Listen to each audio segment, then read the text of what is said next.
Alors, maintenant, nous allons modifier donc le bouton Delete. Parce que comme vous pouvez le voir sur le lead, ici, lorsque je vais sur ce lead, tout le monde, peut supprimer. Vous voyez, tout le monde peut supprimer. Et ça, ce sont les boutons standards.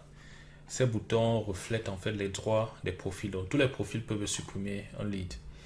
Maintenant, le métier nous demande d'empêcher cela et de faire ce que uniquement les administrateurs puissent supprimer des leads.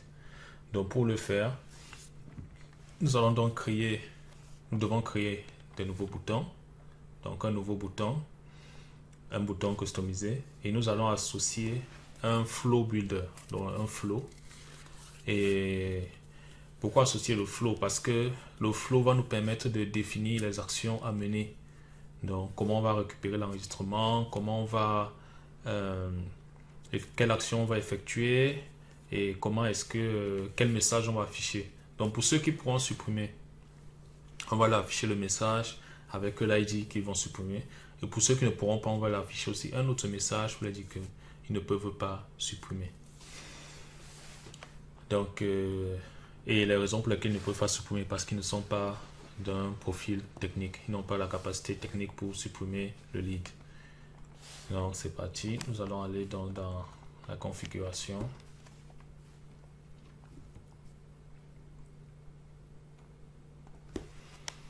Et là, nous allons créer un flow. Nous allons d'abord créer un flow. Le flow, le voici.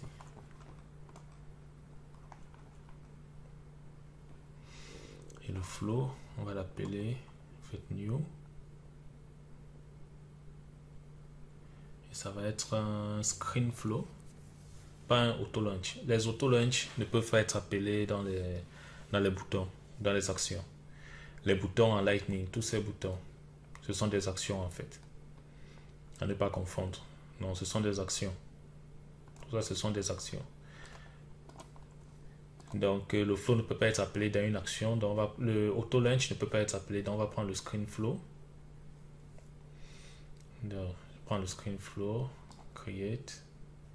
Voilà. Au début de notre flow, qu'est-ce qu'il nous faut? Il nous faut récupérer get, c'est ça, récupérer c'est get. On va récupérer le lead. On va dire get lead. Donc ça c'est une action sur les données. Donc data, vous voyez ici data. On peut créer, on peut mettre à jour, on peut récupérer, on peut delete.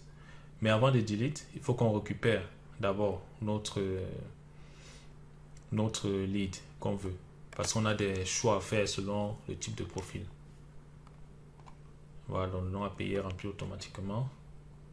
Ensuite, donc, je choisis get le lead. L'objet, c'est on récupère de quel objet éventuellement. Et évidemment, c'est lead. Et ici, les conditions, on ne veut pas tous les enregistrements, on veut juste celles qui remplissent nos conditions. Les conditions, c'est quoi? C'est l'ID. Non, lead ID doit être égal au record ID. Et c'est une variable qu'il faut toujours utiliser pour faire référence à l'ID de l'enregistrement sur lequel le flow va être positionné. Vous voyez. Donc ça fait référence à l'ID courant, donc à l'ID sur lequel le flow est positionné. Et là, il faut toujours l'appeler record ID.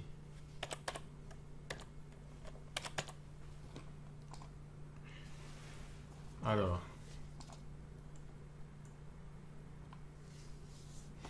donc ça n'existe pas, donc on va faire ça. On va donc créer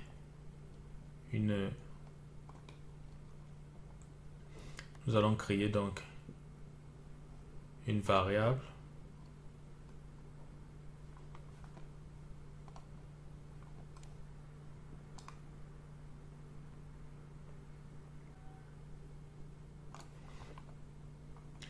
nous allons créer une variable ici qu'on va appeler record ID.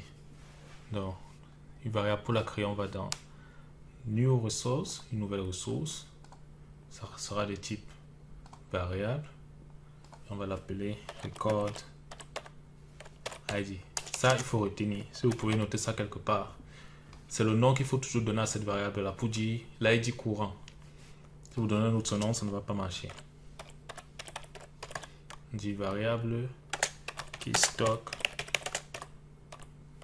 l'ID du lead sur lequel le flow est appelé.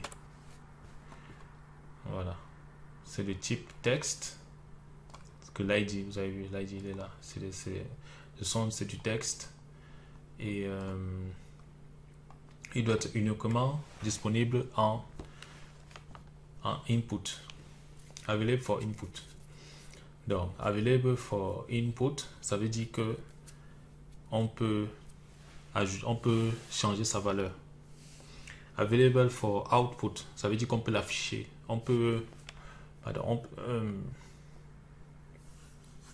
Available outside of. Donc, for input, donc ça veut dire qu'on peut renseigner de la valeur à l'intérieur.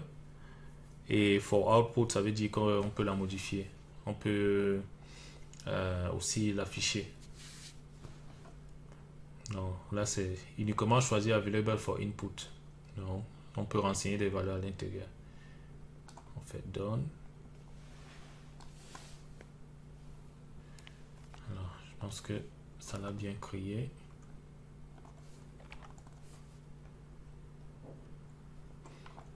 Ok, donc là c'est bon, vous voyez ce n'est plus rouge. Uniquement le premier enregistrement, on ne veut pas tous les enregistrements, il n'y aura qu'un seul d'ailleurs parce qu'on filtre sur un seul ID et tous les autres, on veut stocker tous les champs. Donc en fait cette variable représente notre lead et là on dit on voudrait avoir accès à tous les champs, sinon on pourrait filtrer là et on dit voilà les champs qu'on veut afficher, par exemple le city, vous voyez. Mais là je vais juste prendre qu'on veut tous les champs. Il veut show to manually. Il n'y a pas de problème. Done.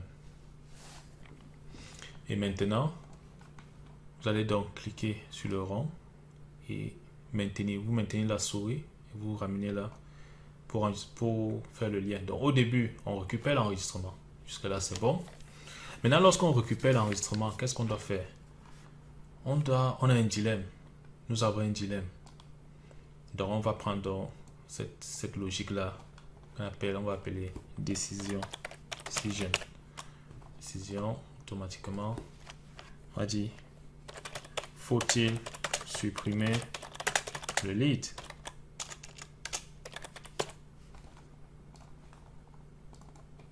Donc, dans ce dilemme, on va dire le premier outcome de ce dilemme. Oui, je peux. Yes. Yes. Yes, I can. Ça me rappelle Barack Obama. Yes, we can plutôt. Je pense que c'était yes, we can. Yes, I can. Et pour que je puisse supprimer, qu'est-ce qu'on s'était dit? Vous vous souvenez du champ get lead? Donc là, c'est c'est l'objet. Donc c'est l'enregistrement en cours et le champ qu'on veut. Vous vous souvenez, il s'appelait tech. Tech can I delete lead? Voilà, vous voyez donc à quoi va donc servir ce champ. Ce champ, s'il est égal à true, c'est une globale constante. Donc nous avons des constantes ici. False, true. Équivalent to false, on check or no. Donc là c'est yes qu'on veut. Si c'est yes. Et ensuite, on va donc ajouter un deuxième type de résultat. Si c'est no, I can't. Non, je ne peux pas supprimer.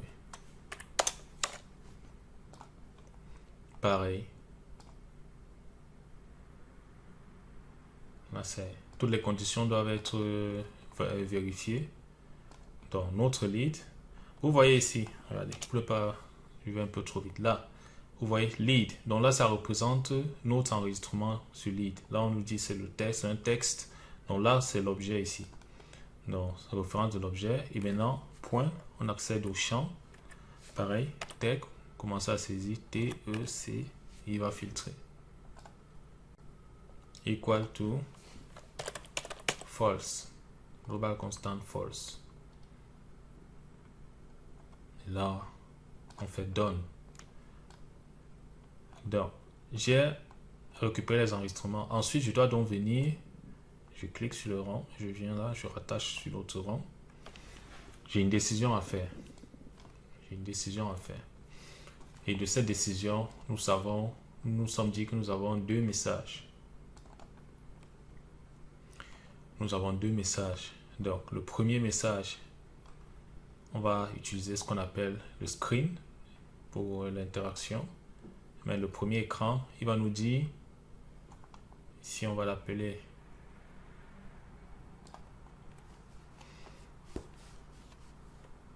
screen property. Alors, on va dire you. Voilà, si je clique ici. Ah, pardon.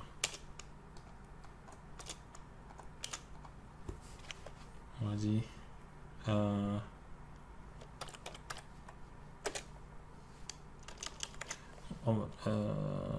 M.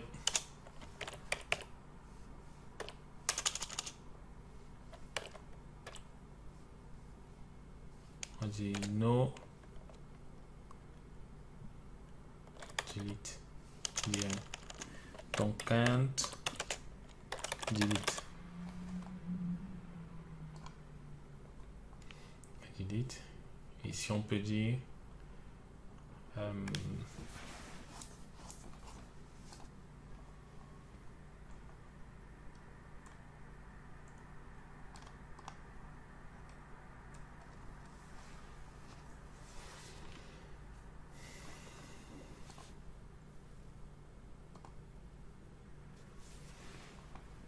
ok.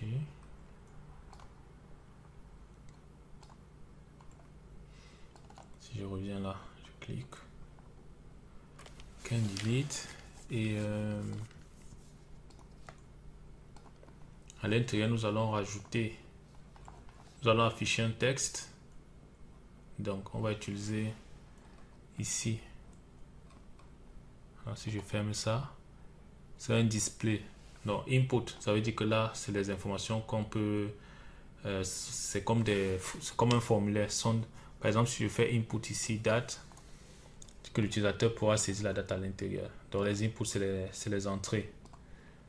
Alors là, ce que je veux, c'est plutôt un display. Je vais juste afficher un texte. Je dis dans le texte. Maintenant, il va s'appeler message not delete. Et le contenu du message, c'est you can't delete this lead. 2 points. Je peux afficher l'ID insert resource. Je clique là, je scroll et je peux afficher cette variable virgule because you are not allowed, que vous n'êtes pas autorisé.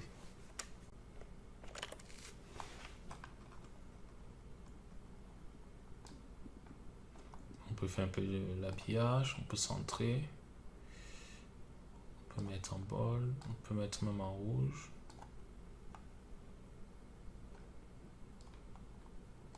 Done.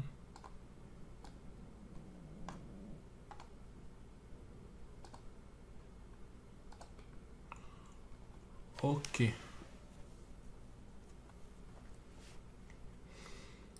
Et ici, on ne veut pas afficher le bouton pause. Alors, on ne veut pas afficher ce bouton. Donc, je viens là dans navigation. J'enlève pause. Voilà. On veut juste... il n'y a pas de previews. Dès qu'on arrive à cette étape, on veut finir. Alors là, c'est bon.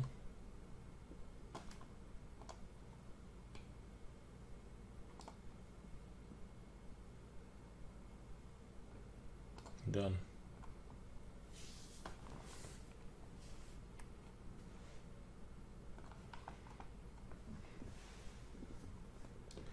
Donc là, pardon. On va quitter de là pour arriver.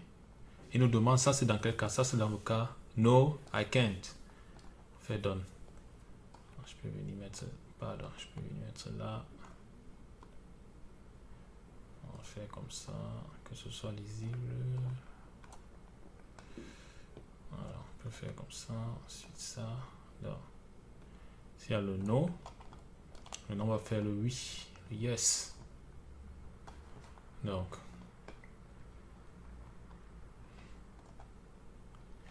dans le yes, ici.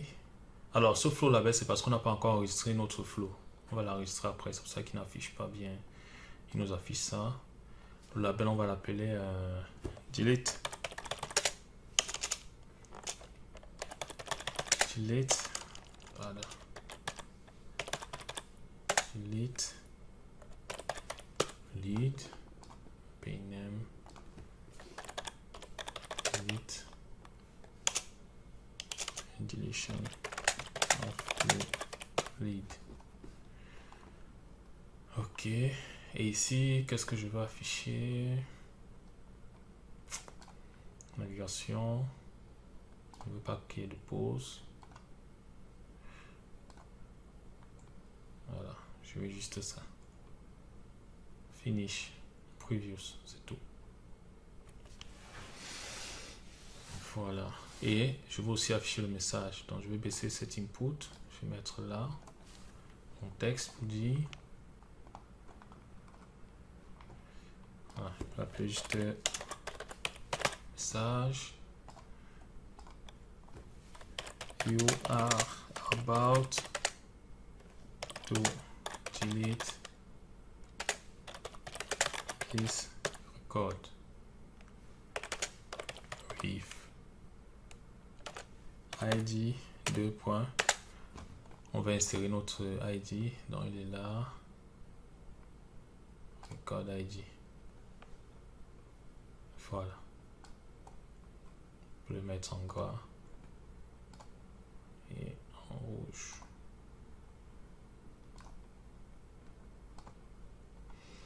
Ok. Attends, du point rouge.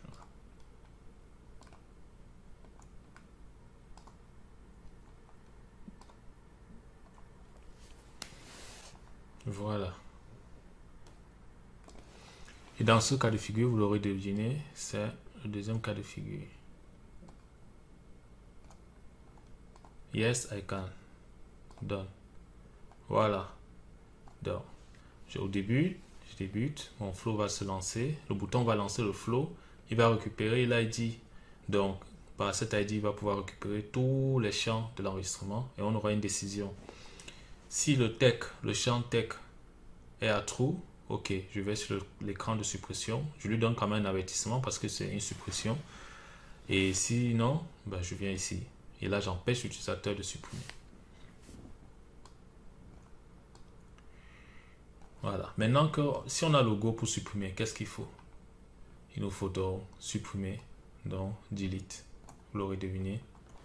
Le delete. Donc, delete de lead. Delete the lead. Delete the lead. Use ID store in a record variable. Yes. Et l'ID, où est-ce qu'il est?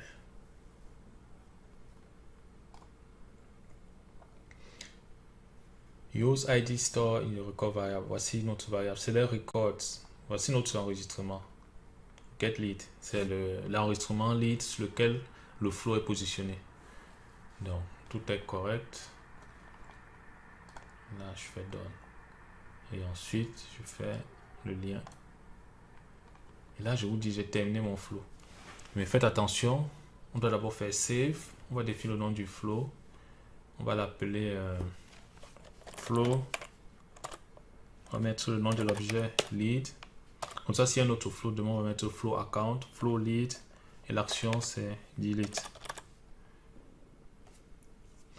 Delete. Voilà. Delete the lead under condition based on the profile. Voilà, là c'est clair, c'est propre, c'est explicite. Je peux run, je peux un peu tester à quoi ça va ressembler. Bon, mais là on n'aura pas l'ID du record puisqu'on n'est pas sur un enregistrement. Oui, là on aura une erreur, c'est normal. Non, ce que je vais faire, pardon, je vais l'activer. Maintenant, revenons donc sur lead. On va donc créer notre bouton. Lead, on va prendre notre bouton.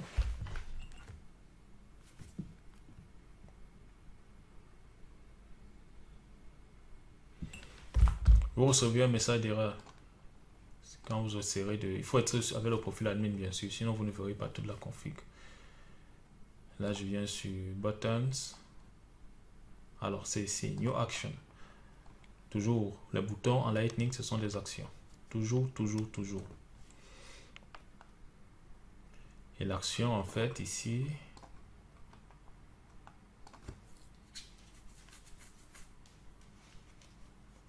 Le type d'action, comme on a dit, ça va appeler un flow.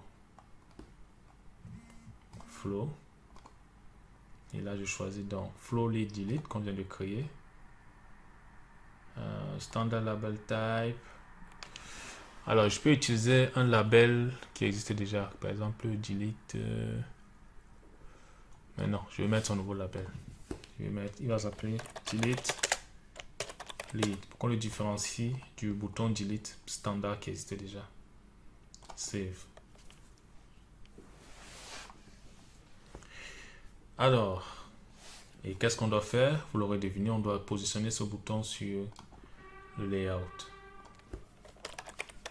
Sur notre layout que nous avons créé. Vous voyez donc l'importance de la présentation de page, du page layout. Alors, si je viens sur page layout, et là, nous allons choisir action. Et là, delete, lead, le voici. Et je vais le positionner en premier, qu'on le voit rapidement. Je le positionne en premier. J'enregistre.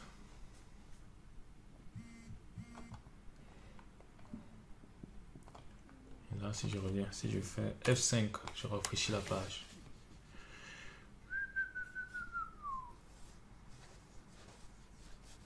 Moi, je suis un administrateur, je dois pouvoir supprimer ce lead. Je fais la delete. You're about to supprime, you're about to delete the score with ID. On voit bien que l'ID, le voici. Il ressemble exactement à cet ID là. Donc c'est bon. Next. Et il a supprimé. Il a supprimé.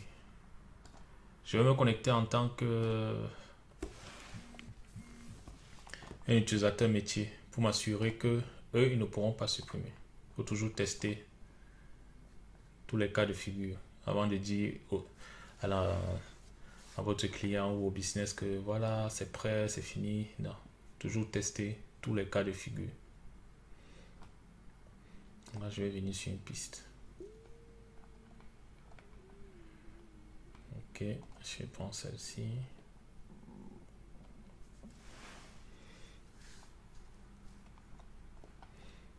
Alors,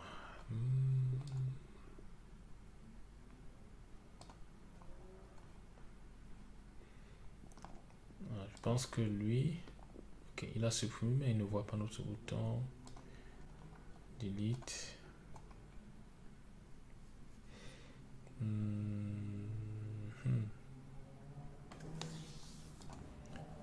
Si je crée une nouvelle piste. Ok.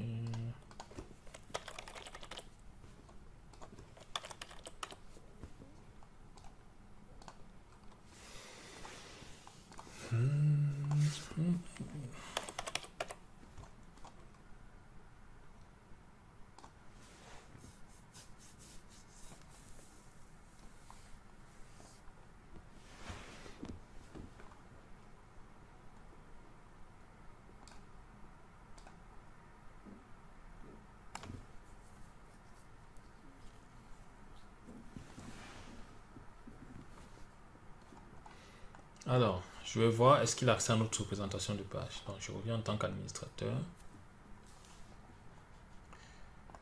Je viens là.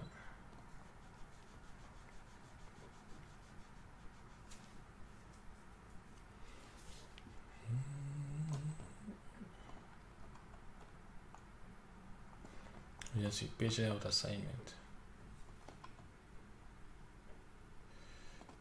Lui, c'est... Comment il s'appelle? Alors, j'ai juste sommaire, ouais, FR, ok. Je viens sur User. Je pense que c'était Ramos, mais je vais vérifier. Et là, User.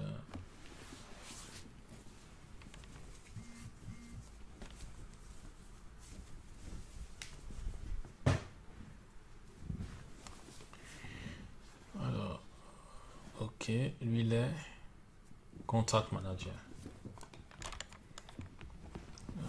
Contract Manager.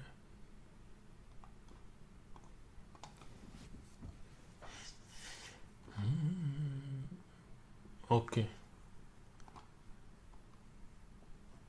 Et bien sur ça.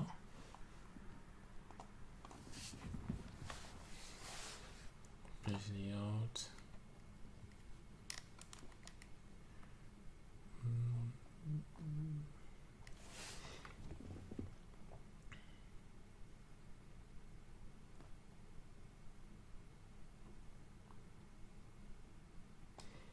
Même pas enlever les autres boutons.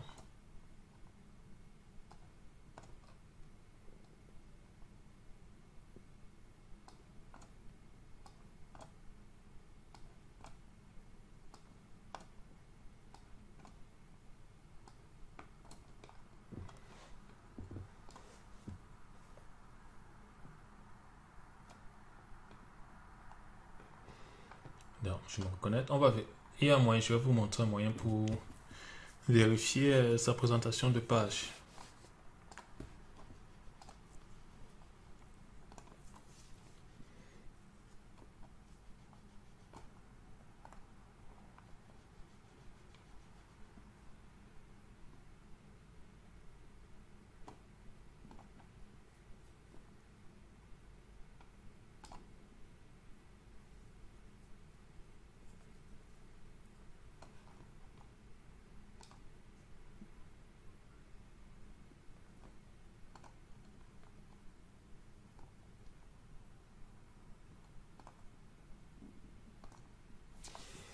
Non, si je passe ici, sur le classique,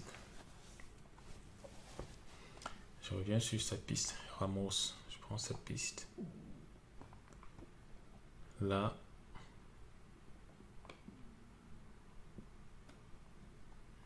je fais pardon, modifier. Il y a là modifier la présentation de page, personnaliser la page.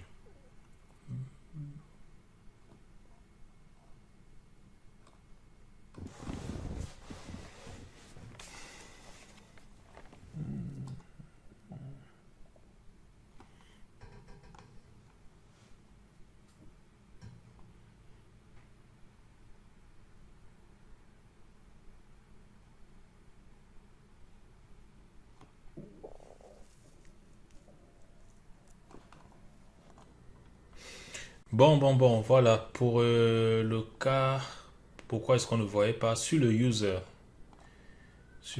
en fait. Non, si je viens là, sur le user Ramos, il faut cocher flow user. Donc, retenez-le sur tous les utilisateurs. Si vous devez intégrer des flows sur des présentations de pages et que ces flows vont être visibles par... Bon, je vais déjà faire le test ici.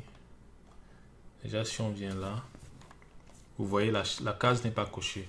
Donc, si je clique sur Delete, you can't delete this lead because you are not allowed. Regardez la beauté de Salesforce. Salesforce, c'est puissant ce truc. C'est puissant. Et voilà, la ligne n'est pas terminée. Et là, je suis bien connecté en tant que Ramos. Ce que j'ai fait, c'est ça que je voulais vous montrer. Ce que j'ai fait, donc je vais aller sur la fiche utilisateur. C'est pas ici. Paramètres.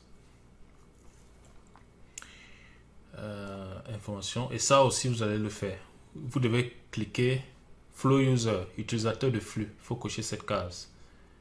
Il faut cocher cette case. Parce que si elle n'est pas cochée, du coup, il ne verra pas le bouton. Parce que le bouton fait appel au flow. Donc, du coup, s'il n'a pas accès au flow, Salesforce empêche la visibilité. Donc, c'est ça la robustesse, la user tenant, le multi-tenant, l'architecture multi-tenant. Donc, on limite, on essaie de gérer au mieux les ressources. Donc, si c'est pas coché, il ne pourra pas voir le bouton. Je vous remercie et j'espère que vous avez réussi le test. Donc, réussissez le test et faites le test avec le user Ramos. Essayez de créer donc le process builder, pardon, le flow, l'ajouter à l'action et ensuite cocher sur la fiche du user. On l'avait oublié. Sur le manager, il faut cocher flow user. Donc, si je reviens là en anglais.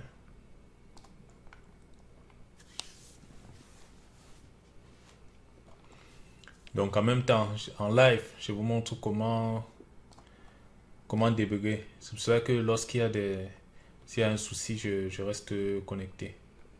Voilà,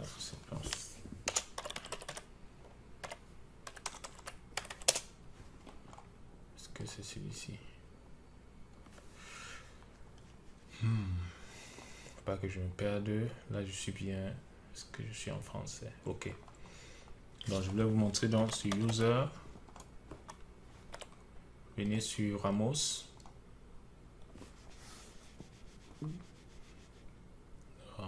Élire Ramos. Je clique dessus. Et là, vous voyez Flow User. Donc, cochez cette case. Flow User. Très important. Voilà. On se retrouve pour la suite. À toutes.